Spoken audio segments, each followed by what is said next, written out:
diploma, ijazah. Ini membantu kita dalam mendapat gaji yang lebih tinggi, insya-Allah. Kerana untuk maklumat kita, tahun 2018 antara yang 18 hingga 25 tahun kebanyakannya tidak ikutkan anak tinggi.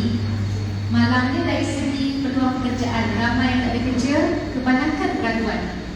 Jadi kita nak pastikan ada juga dan kita cuba memperkenalkan dengan industri-industri tertentu bersaiz sederhana, maka banyak juga syarikat yang gulung tikar bila di umum serta-merta 1,500. Jadi sudah tentu pilihan sama ada syarikat multinasional ataupun syarikat berkait kerajaan jadi sasaran balas garis kemiskinan.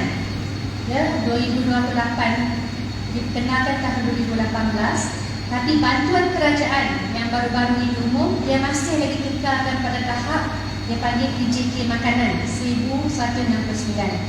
Kita bertahu lepas COVID banyak perkara, banyak isu, banyak inflasi yang naik. Jadi inilah antara isu-isu yang harus graduan pelajar tahu. Kenapa? Bila kita berhadapan dengan dunia ekonomi, kita pun boleh pertama rancangan kewangan, rancangan perbelanjaan. Kita kena benar-benar juga memaksimalkan simpanan. Mana yang kita rasa selesa, mungkin setengah pilih tabung haji, setengah pilih untuk ESD. Ada fatwa yang boleh berhubungan. Yang penting kena simpan. Untuk golongan M40 saudara-saudari, semalam dia bagi pengurangan cukai sampai gaji 8,900. Maksudnya M40 yang pertengahan kan. Tapi kalau kurangkan cukai, kalau kita tak simpan, maka majoriti lepas kita bersara, kita tak akan cukup duit. Kalau insya-Allah kita tak ditimpa kesakitan dan musibah. Tapi dalam keadaan sekarang, kita kena memikirkan cara-cara untuk menyimpan di hari kita lebih berumur, dah uzur dan sebagainya. Dan saya faham kenapa desakan ramai yang terpaksa keluarkan simpanan. Jadi adik-adik pun tahu, kadang-kadang bukan boleh pilih. Kalau dah ada kemalangan, dah sakit, nak kena duit, guna duit tu dan tu. Jadi kita cuba imbangkan, insya-Allah dekat kami akan cuba teruskan juga usaha, bukan sahaja bagi merancang di masa depan, tapi kita bawa juga KWSP untuk membantu dari skim Aisuri. Kita cuba benar-benar kerjasama dengan Perkesok. Jadi anak-anak saya nak beritahu kena tahu sekarang adik-adik pasal macam untuk bantu ibu dan ayah. Nak bantu orang kampung, bantu kejiranan. Kita nak pastikan semua dapat dilindungi, termasuk yang bekerja di sektor informal. Depan ni saya akan melawat seorang pekerja Grab. Dia kemalangan serius. Tapi pasal tu kita kata kita nak kena ada insurans pekerjaan, betul tak? Pasal bila kita kemalangan atau apa-apa berlaku, jadi bila dapat tempat kerja, tolong berhati-hati. Kedua, ada juga isu di mana nak bekerja di luar negara. Bukan kita kata tak boleh, tapi ada juga sindiket. Apa mereka buat, mereka kawal kerja-kerja yang kononnya best, tapi akhirnya menjadi satu mangsa, dipanggil perdagangan manusia. Jadi saya ramai orang Cina lapor, tapi ramai juga orang Melayu menjadi mangsa. Saya baru berbincang semalam dan kebimbangan saya, ada yang disuruh buat hak labor, ada yang sampai meninggal dunia, nak selamatkan susah. Jadi please bincang dengan ibu dan ayah. Tawaran kesusahan semasa belajar, tak payah rasa malu. Dalam hidup ni tak ada siapa yang tahu buat semuanya sekali lalu, tak ada. Dia kena menerusi pengalaman dan kita berbincang.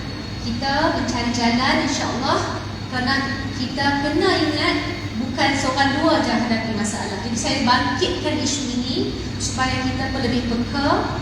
Dan saya berharap untuk ibu-ibu, saya bawa pergi klinik kesihatan Kubang Senang, tolong buat ujian saringan anda untuk ujian bagi kanser cervix. Jangan takut, kalau kita kenal di awal senang.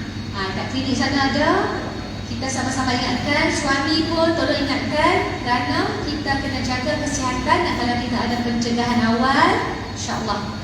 Anak-anak muda yang perempuan yang muda dan lelaki juga sama. Isu ini, isu kesihatan, isu kita mahu bawa secara bersama. Okey, sorry panjang sikit pasal dah banyak perkara yang berlaku. Minggu depan insyaAllah belanjawan perbahasan bermula. Maka kalau ada isu-isu maklum juga pada kami, kerana kita tahu untuk pendidikan pengajian tinggi ada slow down sikitlah semasa pandemik. Dia banyak tapak, banyak tempat tutup. Dan untuk anak-anak yang berminat dengan catur, ada mana pada ibu? Pada ibu ada pertandingan catur. Dia untuk mengurangkan kita tengok on screen ni, ya, dia banyak main catur atau dam. Dam saya tak reti lah. Catur saya sangat amateur. Tapi isunya kita nak cari jalan, termasuklah kalau ada masa, kita tak mahulah bubar cepat, tapi nak buat macam mana kan? Facebook dan negeri, kita nak minta buat apa? Sesi hiking. Sesi hiking yang kita akan maklum dengan pasukan hiking itu terbuka bertampuh. Bukan saya, sudah ternyata jelas. Tapi kita jemput pengalaman kita akan maklum selepas ini. Okey, so ingat gaya hidup sihat, kena. Dia bukan saja mentally, spiritually, kena physical pun. Kita kena buat apa yang patut.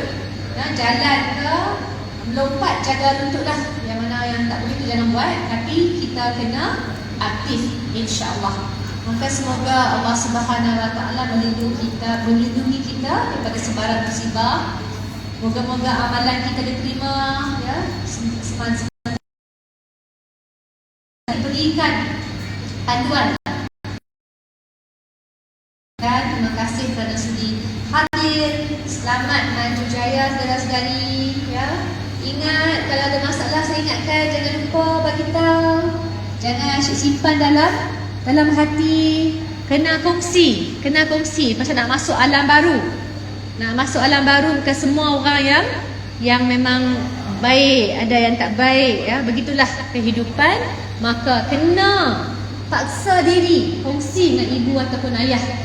Ayah dengan ibu pun jangan bagang sangatlah. Kan? Janganlah semua, zero blacklist semua, janganlah. Walaupun kita kadang-kadang kita pun takut, kita pun geram, tapi kita kena, yalah, yang penting mereka bercerita, mereka berkongsi, dan sama-sama kita cari jalan penyelesaian. Baik. Wabillahi taufiq wal hidayah. Wassalamualaikum warahmatullahi wabarakatuh. Waalaikumsalam. Terima kasih banyak YB. Baik, alhamdulillah. Kita minta YB stay kat sini. Baik.